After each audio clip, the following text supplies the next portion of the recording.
On imagine le malaise. On imagine le malaise parmi les 12, après la demande de Jacques et Jean.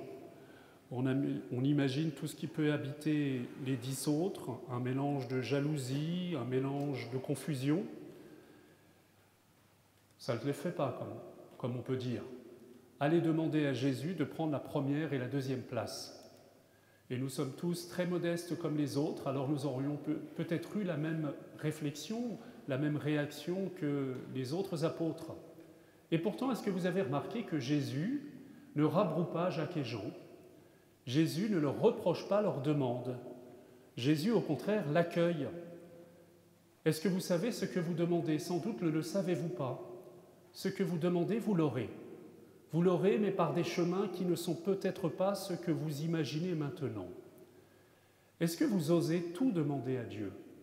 Est-ce que vous osez demander tout ce qui habite votre cœur? Ou est-ce que vous êtes pris par une espèce de modestie ou d'humilité, qui n'est peut-être pas celle que Jésus veut, qui vous fait hésiter à demander des choses qui vous paraissent pas très spirituelles? Je me souviens de la question d'un élève de prépa, lorsque j'étais aumônier à Stanislas, qui me demandait est-ce que je peux demander au Seigneur de réussir mes examens, d'avoir le concours et même de majorer l'école que je veux? Je lui réponds, qu'est-ce qui occupe ton temps? 95% du temps. Qu'est-ce qui occupe tes préoccupations, ton énergie et toute ta volonté? Eh bien, c'est de réussir. Alors confie ça à Dieu, confie ça à Jésus. Ce qui l'intéresse, c'est ce qui te préoccupe. Oui, tu es ambitieux. Oui, tu veux réussir. Assume-le. Assume-le et présente-le à Jésus. Parce que tu peux tout aussi bien prier pour les Japonais au bout du monde que tu ne connais pas, ou pour la faim dans le monde, mais en réalité, ce qui habite ton cœur comme préoccupation, 95% du temps, c'est de réussir tes examens. Les 5 autres pourcents du temps, c'est telle ou telle personne, telle jeune fille qui a de jolis yeux, et tu aimerais qu'elle finisse par te regarder. Pourquoi est-ce que tu n'en parles pas au Seigneur aussi? Pourquoi tu ne lui demandes pas de réussir ta vie affective? Pourquoi tu ne lui demandes pas de préparer ton cœur au grand amour? C'est ça qui habite ton cœur. Alors, chers amis, retenons comme première leçon de cet évangile que Jacques et Jean se sont avancés avec assurance vers Jésus. Et en réalité, ils ont obéi au conseil qui est donné par l'auteur de l'Épître aux Hébreux, dans la deuxième lecture qui est la nôtre. Avancez-vous avec assurance vers le trône de la grâce. Le trône de la grâce, c'est Jésus. Jésus qui est descendu de son trône pour s'abaisser jusqu'à nous. Jésus qui n'est pas resté simplement au ciel à nous regarder de loin, mais qui est descendu sur terre pour se rendre proche de chacun d'entre nous. Et c'est toujours la question qu'il pose lorsque quelqu'un s'approche de lui. Que veux-tu que je fasse pour toi? Ça m'intéresse, figure-toi. Tes soucis m'intéressent, tes joies, même ce qui te paraît petit, même ce que tu n'as pas tellement le courage de dire à tous les autres, m'intéressent profondément. Oui, tu veux la guérison? Demande-moi la guérison. Ah, peut-être que tu as peur d'être déçu. C'est la deuxième chose. Chers amis, nous hésitons à demander des choses au Seigneur parfois parce que, en réalité, nous l'avons déjà fait. Nous avons fait des vœux, comme on dit. Nous avons vu une étoile filante et nous avons fait un vœu, et ce vœu ne s'est pas réalisé. Alors nous disons, je ne veux pas être déçu.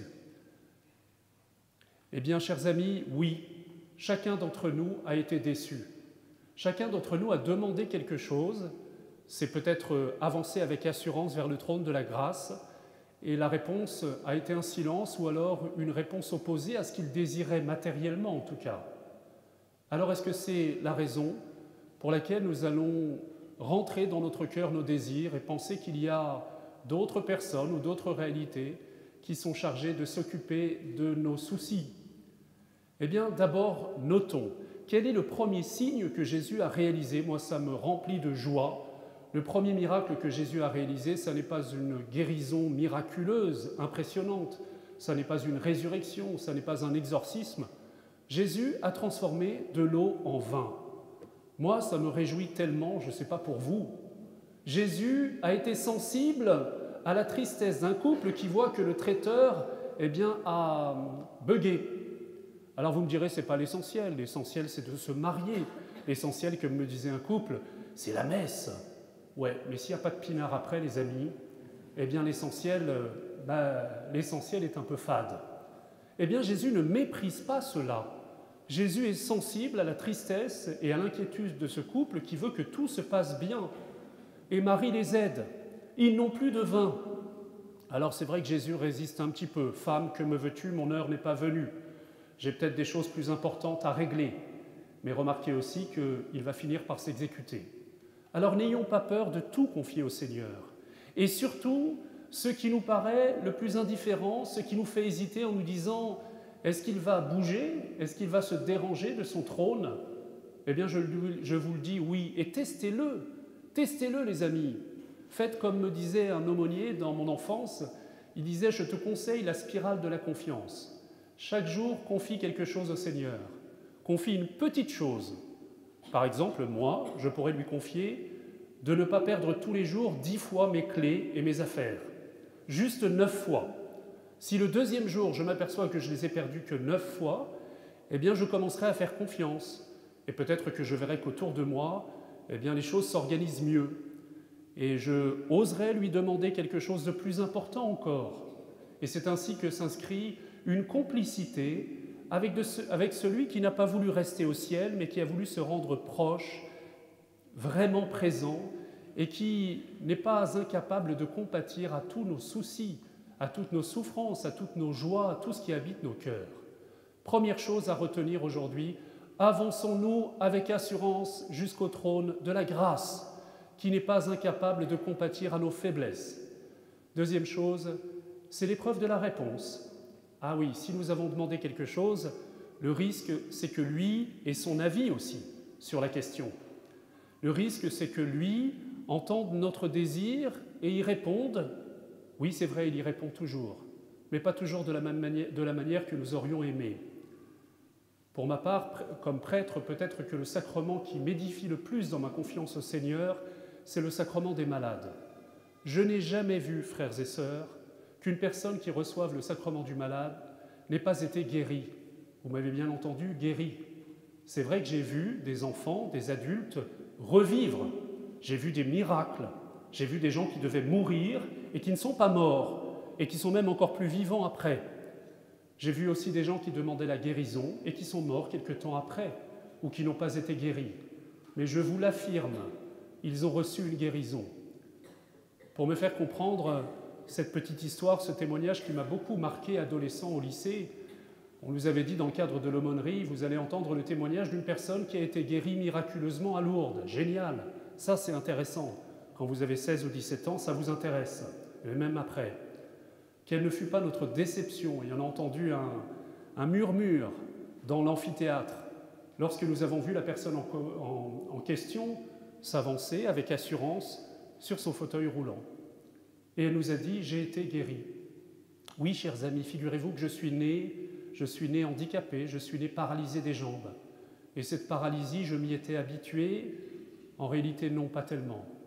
J'étais victime d'une autre paralysie que j'ignorais, qui était une paralysie dans mes relations. Mon cœur était devenu dur. Je m'étais refermé sur moi-même. Oh, comme j'étais quelqu'un de bien élevé, ça ne se voyait pas. Mais d'une certaine manière, la paralysie de mes jambes n'était que le masque qui cachait une paralysie beaucoup plus douloureuse. Et une amie me dit, quand j'avais une cinquantaine d'années, « Au fond, pourquoi tu n'irais pas à Lourdes?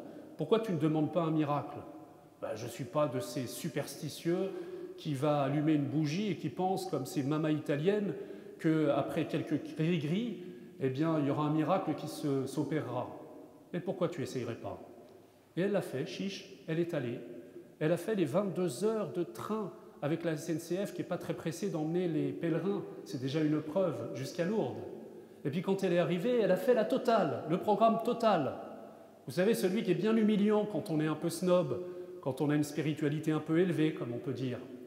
Alors elle a acheté le plus gros cierge, elle l'a déposé, elle s'est appuyée sur la pierre et elle a dit « Comme je m'appuie sur cette pierre, j'ai confiance en toi, Seigneur ». Elle s'est même déshabillée entièrement pour se plonger dans la piscine en se laissant aider par 4 personnes. Il lui est arrivé, chers amis, la plus grande épreuve qui pouvait lui arriver. Lorsqu'il y a eu la prière des malades dans la grotte, sa voisine, Madame Michu, qu'elle n'aime pas beaucoup, s'est levée, a crié « Alléluia, je suis guérie », a déposé ses béquilles, elles ont été accrochées pendant un temps, mais elle n'a pas bougé. Elle n'a pas bougé, n'a pas réagi, elle s'est tue, elle est rentrée sans mot dire dans sa chambre et le lendemain, elle est allée dans le train, les dents serrées, le visage fermé, et puis tout d'un coup, il est arrivé quelque chose qui n'était jamais arrivé depuis 50 ans.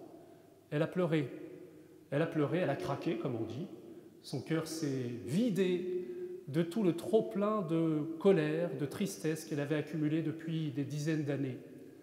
Alors tout le monde s'est écarté du compartiment. Heureusement, il y a une petite dame qui s'est approchée parce qu'elle n'entendait pas les cris, son sonotone était cassé. Alors elle a supporté les cris pendant quelques heures et au bout d'un moment, ça s'est réglé et elle a commencé à lui parler. Et pour la première fois, cette femme s'est confiée. Pour la première fois, cette femme a laissé l'autre avoir accès à son cœur. Pour la première fois, eh bien, quelque chose a fondu de la dureté de son cœur, à tel point qu'à la fin de la conversation, elles ont convenu de se retrouver. Et c'est 6 mois après que cette femme venait témoigner, et vous avez compris le miracle dont elle témoignait. Eh bien oui, j'ai été guérie. La paralysie dont je voulais être guérie, je ne la connaissais pas. Elle était beaucoup plus profonde. Alors je ne vous dis pas aujourd'hui que j'aimerais pas de temps en temps me lever de mon fauteuil, c'est vrai. Mais imaginez que je me sois levé du fauteuil dans la grotte de Lourdes.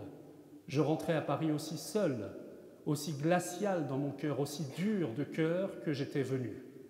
Et le Seigneur a fait fondre cela et je réapprends à aimer, à me laisser aimer. Il faut entendre la réponse de Dieu. Oui, il faut d'abord, premièrement, s'avancer avec assurance. Il ne faut pas avoir peur de tout confier, même les choses les plus humbles, même les choses les plus cachées, même les choses les plus inavouées. Oui, il faut le demander. À chaque fois, je suis bouleversé le lundi soir dans nos prières de guérison lorsque je vois des gens s'avancer avec tellement d'humilité. « Qu'est-ce que tu as ? J'ai mal aux pieds. » Eh bien, demandons la guérison. Et je vais avoir le courage de prier pour ta guérison. Et je ne vais pas demander au Seigneur, si tu le veux, guéris-la. Je dirai, je proclamerai la guérison sur cette personne. Et cette guérison, eh bien, elle devra l'accueillir. Quelle est-elle ? C'est la deuxième étape. Écoutez ce que Dieu me dit. Écoutez la grâce qui est à l'œuvre dans mon cœur. Sinon, eh bien, c'est vrai que je peux m'endurcir. Je peux faire ce que Jésus nous recommande de ne pas faire. Lorsque vous parlez, lorsque vous priez, ne rabâchez pas comme les païens qui répètent, comme si je n'avais pas entendu, comme si le trône de la grâce n'était pas descendu jusqu'à vous, comme si Jésus ne se préoccupait pas de nous, comme si son oreille, son cœur n'était pas compatissant. Ne répétez pas 1000 fois, mais entendez ce que je vous dis. Et peut-être que vous mettrez du temps à entendre ma parole. Peut-être que vous mettrez du temps à reconnaître la grâce à l'œuvre dans votre cœur. Peut-être que vous mettrez un peu de temps à voir la puissance de Dieu se déployer dans vos vies, c'est vrai. Mais ça s'appelle la prière.